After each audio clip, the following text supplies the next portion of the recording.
Halo, selamat pagi, selamat siang, selamat malam bergantung kapan kamu menyaksikan video ini. Bertemu kembali di video pembelajaran sosiologi bersama Thoibah KA.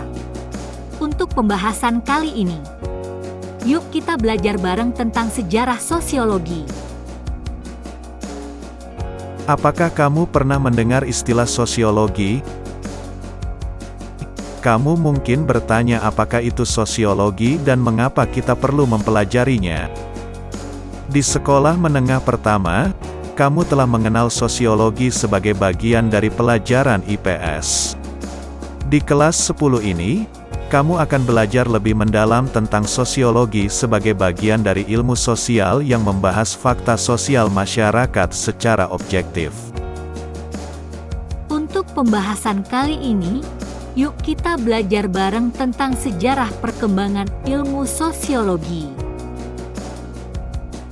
Pembahasan pertama, mari kita ulas bagaimana perkembangan sosiologi di Eropa dan Amerika. Awalnya sosiologi adalah bagian dari filsafat sosial yang membahas masyarakat. Namun, pembahasan masih berkisar pada hal-hal yang menarik perhatian umum, seperti kekuasaan dan konflik sosial yang terjadi pada masyarakat saat itu. Dalam perkembangan selanjutnya, cakupan pembahasan mulai meliputi tatanan kehidupan yang diharapkan masyarakat dan norma-norma yang harus ditaati oleh seluruh anggota masyarakat. Nah, kajian baru tentang masyarakat inilah yang disebut sosiologi. Menurut Brigitte Berger dan Peter L. Berger, sosiologi berkembang menjadi ilmu yang berdiri sendiri karena adanya ancaman terhadap tatanan sosial yang selama ini dianggap seharusnya diterima saja.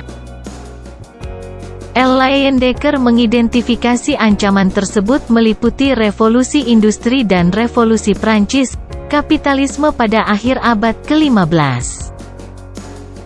Perubahan di bidang sosial dan politik, perubahan akibat gerakan reformasi yang dicetuskan Martin Luther. Meningkatnya individualisme, lahirnya ilmu pengetahuan modern, dan berkembangnya kepercayaan pada diri sendiri. Menurut L. Leyendecker, ancaman-ancaman tersebut menyebabkan perubahan-perubahan jangka panjang yang ketika itu sangat mengguncang masyarakat Eropa. Sejalan dengan L. Leyendecker, Anthony Giddens menyatakan latar belakang lahirnya sosiologi adalah serangkaian perubahan besar yang disebabkan oleh dua revolusi besar yang terjadi di Eropa pada abad ke-18 dan abad ke-19.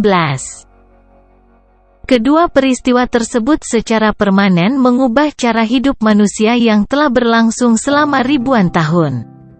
Revolusi Perancis pada tahun 1789 menandai kemenangan ide-ide dan nilai-nilai sekuler, seperti kebebasan dan kesetaraan, atas ketertiban sosial tradisional.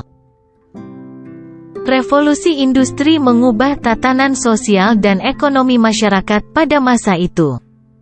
Kebangkitan bidang industri berkat penemuan teknologi baru, seperti mesin uap, mendorong terjadinya migrasi tenaga kerja besar-besaran dari bidang pertanian ke bidang industri, yang kemudian mempercepat pembentukan daerah-daerah urban dan menciptakan bentuk hubungan sosial baru. Perubahan-perubahan tersebut akhirnya mendorong para ahli untuk menciptakan pemahaman baru tentang kehidupan sosial dan alam.